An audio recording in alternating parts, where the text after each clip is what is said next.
Hát sziasztok! Köszöntelek benneteket egy újabb rendhagyó videóban. Mivel úgy gondoltam, hogy sokan szeretnétek új gépet, új setupot vagy bármit összeállítani, és kíváncsi lennétek az enyémre, vagy esetleg ez a videó szólhat azoknak a rajongóknak is, akik mindenféleképpen meg szeretnék tudni azt, hogy én milyen külső és belső specifikációkkal tolom a gémelést, meg a videóvágást és az ilyeneket. Úgy gondoltam, hogy fogom magam és ezt bemutatom nektek. Természetesen nem flexből. Ez egy olyan setup, ami nem a saját pénzemből származik, hanem a szüleim dobták össze. Innen is nagyon szépen köszönöm nekik, hiszen tudok mind tartalmat gyártani, és tudom mind elüldögélni úgymond az unalmas perceimet. Szóval gondoltam, hogy rávehetünk egy áttekintést, és megnézhetjük mindannyian, hogy pontosabban mikből is áll az én setupom. Kezdenék egy alapvető dologgal, ami a setuphoz és magához ahhoz, hogy gémelj, elengedhetetlen. Ez lenne a billentyűzet, természetesen enélkül se lehetetlen játszani, viszont nagyon nehéz. De a billentyűzetem jelen esetben, amit azért használok, mert egyszerűen gépelési és gémelési célra megfelelő, magyar kiosztású és jól is néz ki. Ez pedig nem lenne más, mint az Asusnak a TUF Gaming szériájában lévő K3-as billentyűzet. El kell mondjam természetesen, hogy nem vagyok egy nagy szakértő, de tényleg megfelel abból a célból, amire szeretném használni. Vágásilag könnyű kezelni, a hangja is tökéletes ahhoz, hogy a videóban ez hallatszódjon, vagy hogy a melletted éppen alvó emberek felkeljenek erre, de egyébként kellemes hangzása van, tehát hogy nem az, mint a Blue Switch-eseknél. Néha hallani, hogy belehallatszódik a videóimba, de most ez mellékes eset, remélem ez nem zavar senkit. A következő, amit el szeretnék mondani, az az egerem lenne. Ez szintén egy Asus egér, ami a ROG Gladius 3-as nevet kapta. Egy egérnél nyilvánvalóan nem természetesen, hanem még szakmai ügyben is, hogy az irányíthatósága és a használata mindenféleképpen jó élményt nyújtson az embernek, és semmilyen negatív hozzászólása ennek a felhasználónak ne legyen. Nos, nálam ez az egér teszi a dolgát. A billentyűzet és az egér is egybevéve nem egy olcsó dolog, tehát hogy felejtsétek el a megvásárlásukat, hogyha valami olcsó cuccra szeretnétek ráhajazni esetleg. Mint mondom, egyszerűen nem felvágás. Egy éves az egér, viszont az történt vele, hogy valamiért a görgője nem akar normálisan működni. Egyszerűen az van nálam, mint sok más embernél, akinek az egér görgője nem jó. Tehát itt most arra célzok, hogy ha lefelé görgetek, akkor felfelé is tesz egy-két kisebb ugrást, de ezen kívül semmi probléma nincsen igazából magával az egérrel, egy tökéletes, jól irányítható és jól kihasználható egér. Térjünk rá a monitorra, ami már egy jó öreg monitor. Na jó, azért nem azt mondom, hogy öreg, de elég régóta van meg. Ez lenne az LG Ultrawide első szériája, talán fogalmam sincsen. Elnevezés alatt igazából semmi bonyolult nincsen. LG Ultrawide. A neve mindent elmond szerintem. Egy széles képernyő, ami az elején még nagyon hátráltatott a videózásba, mert ugye így mindenkinek tágabb felületen jelenik meg úgymond a videó, de ezt meg tudtam oldani egyhamar. Egyáltalán nincsen probléma vele, ez egy 60 Hz-es monitor, amit sajnálok, ezért szeretném lassan lecserélni. Meg úgy érzem egyébként, hogy kihasználom az Ultrawide tulajdonságát, viszont nem annyira, mint amennyire kéne. Nem tudom, hogy mennyire kéne és hogy mit lehet egy Ultrawide-dal kezdeni, de igazából annyit tudok, hogy a játékteret egy adott játékban jobban át tudod látni. Vannak azok a monitorok, amikkel a hátad mögé is látsz, de azok már kevésbé egészségesek a szemnek, ugye. Szóval ezt minél hamarabb a 2560x1080-as felbontásról le szeretném váltani egy 144 Hz-es 1920x1080-asra, de természetesen teszi a dolgát, szóval igazából semmi probléma nincs vele, az ég adjat a világon. Picit karcosodik, porosodik, kijelzője az matt, még így mellékinformációként. Átérünk a mikrofonra, amiben még most is beszélek jelenleg. Na ez viszont a saját pénzemből van, szóval látjátok milyen gazdag vagyok. Na nem, ez nem egy nagyon durva árkategóriás mikrofon, ez egy szimpla kezdő vagy alap kategóriába tartozik bele, használati viszonyok alatt értve, ebbe belenézve az árat is. Ez egy Yankee EMC 1030-as, egyszerűen egyébként jó, borzasztóan jó, és imádom. Igaz, hogy van egy háttérzaja, egy alapzaja, és ezt most azért nem halljátok, mert a telefonomról veszem fel ezzel a hangot, és ott nem szokott ilyet kiadni, de ez egy gyönyörű minőségű, akár csúcskategóriás mikrofon is lehetne. Márint a minősége az gyönyörű, és szépen lehet hallani benne az embert, ugye a háttérzaj az picit elrondítja a hangot, de egyébként nincs sok annyira benne, hogy megsüketülj tőle és agyfrászt kapj, szóval igazából nagyobb probléma nincsen vele. Csak teszi a dolgát, aminek így kell lennie. Térjünk át az egérpadra. Az egérpad igazából semmi különösebb. Ez egy SPC Gear Endorphin nevezetű egérpad, nem drága, jó az anyaga, jól lehet rajta mozgatni az egeret. Nem tapasztaltam vele olyan sok negatívumot, hogy azt ki is lehessen mondani. Nem pici, nagy. Talán azt mondom, hogy ha már nagy, akkor legyen olyan nagy, hogy a billentyűzet alá is be lehessen rakni, viszont ez sajnos nem lehet, de az egérnek óriási tere van, a billentyűzet meg marad az asztalon. Tovább haladunk a fejhallgatóra, ami ebben az esetben egy SteelSeries Rivár Artis 1-es. Ez a fejhallgató zseniális. Igazából nem is kívánok ennél senkinek se többet. Ez egy olyan fejhallgató, ami igazából borzasztóan jó minőséget biztosít, mind gémelésre, mind beszélgetésre, mind zenehallgatásra egyszerűen tökéletes, és gond nincsen vele, legalábbis én még nem tapasztaltam. Néha látjátok a videóban ezt a kis szerkentyűt rajta, most ezt a fókusz nem fogja bemérni. Ez a mikrofonja, ami leszedhetős. Ez egy nagyon nagy előny, hiszen aki nem szeretné használni a mikrofonját, az nyugodtan leszedheti. Viszont nekem azért van rajta, mivel a hangot mostanában a mikrofonon, a telefonomra rögzítem, szóval nem a gépre, hogy külön tudjam illeszteni a hangot és magát a Discord és a játék hangját. Van rajta mute és unmute gomb, ami természetesen egy mikrofonos fülesnél elengedhetetlen. Van rajta hangerőszabályzó, és ugye a port magának a mikrofonnak, aminek igazából nincsen olyan rossz minősége. Amit még nem említettem,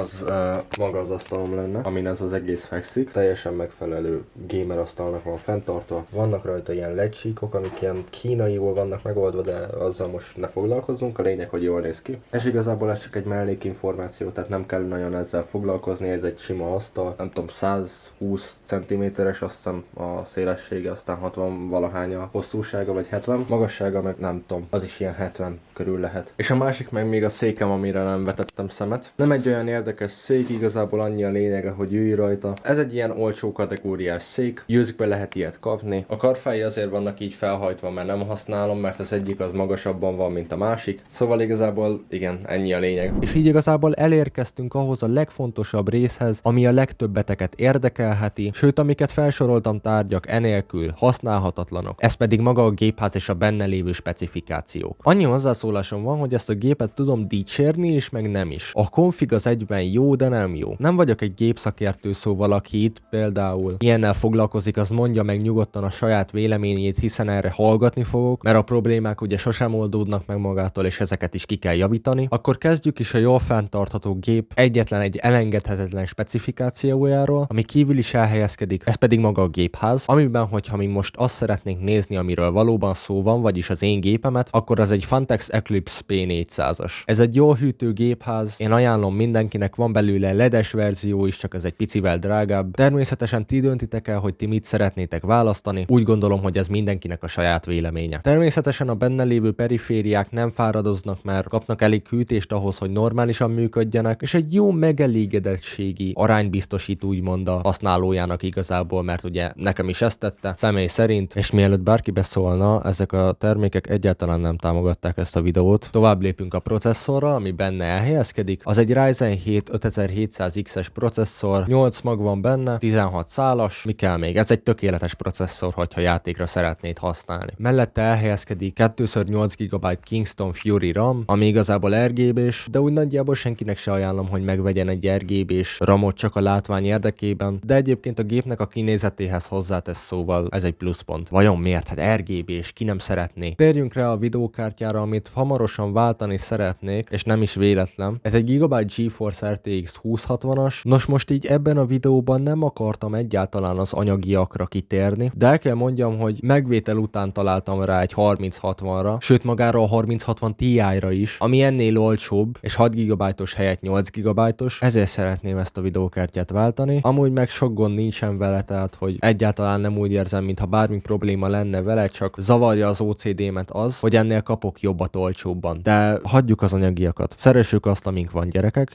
és ne ellenkezzünk miatta. Nem éri meg. Tárolót benne bővíteni fogom. Ami ebben a gépben van, az jelenleg egy Western Digital Blue, ami 1 terabájtos. Ketté van osztva, igazából az egyiken található a Windows meg pár játék, másikon pedig a játékok nagy többsége. Tudom, egy picit rossz a beosztás, ezért szeretnék legalább 2-t venni ebből, szóval ezt meg fogom duplázni, legalábbis a mostani mennyiséget. És amin igazából ez az egész fekszik, az egy S ASRock A520M HVS. Nos, ezzel az alaplappal igazából meggyűlt a bajom, már az első hetekben is, mikor ezt a gépet megkaptam. 2 hét után úgy gondolta, hogy jó van, oké, akkor én most befutcsolok. El kellett vinni, felhasználni rá a garanciát. Nos, hát ez nem egy csúcskategóriás alaplap, szerintem cserélni is fogom ezt is, hiszen szerintem a mostani felhasználásoknak egy része ennek az alaplapnak nem nagyon felel meg. De hát most mit mondjak róla, igazából a Ryzen támogatja, nem véletlenül van benne Ryzen proci, de amúgy meg ezzel sincsen semmi probléma, tehát hogy már 1 éve zökkenőmentesen működik. Ja, és az alaplapon egy darab dolog van még, amit kihagytam, az pedig a processzor hűtését biztosítja, vagyis a processzor hűtő. Az egy Cooler Master Hyper 212 RGB, most egy jó ideje simán pirosan világít, fogalmam sincs miért, pedig tud több színben is. Ebben is segítsetek, ha valakinek ilyen van, mert már volt, hogy normálisan világított, de most csak piros. Vegyetek processzorhűtőt, mert jó. És van egy darab dolog, ami igazából ezt az egészet fenntartja. Vagyis ami jelen esetben áramot biztosít a gépnek, az pedig nem más, mint a táp. Ez egy Gigabyte P650B, nevéből kivehető 650 wattos, ezt is cserélni szeretném. Több esetben azért, mert 650 watt nem biztos, hogy elég ebbe a gépbe. Akik hallottak erről a konfigról, ami nekem van, azok inkább 700-at képzelnének el benne. Nem biztos, hogy a legjobb konfigot választottam. Kétszer is már újra telepítettem rajta a Windows, csak azért, mert azt láttam, hogy nem működik normálisan, legalábbis olyan volt nekem. És a legrosszabb itt, hogy nem tudom, mi a probléma. Windows 10 Home-mal fut a gép, nem tudom, hogy az mennyire partnere a mostani játékoknak, a mostani frissítéseknek. Azt is lehetne inkább cserélni Pro-ra például, de igazából teszi a dolgát a gép, és semmi probléma nincsen vele azon kívül, hogy néha laggol rajta valami, aminek nem kéne. Megpróbálom megoldani a helyzetet, emellett még ti is segíthettek nekem a kommentekben. Én nagyon szépen meg szeretném köszönni, hogy végignéztétek ezt a videót, és ha valaki kíváncsi volt, akkor neki valamit tudtam esetleg segíteni, vagy kielégíteni a vágyait talán, hogy láthatta és szemügyre vehette az én kis szerény setupomat. Aztán a kövi setup tourba megpróbálok valami más setuppal, egy jobb configgal is visszatérni, addig fejleszgetek, de az nem most lesz még. Még egyszer köszönöm, hogy megnéztétek, én Milán voltam, találkozunk legközelebb, és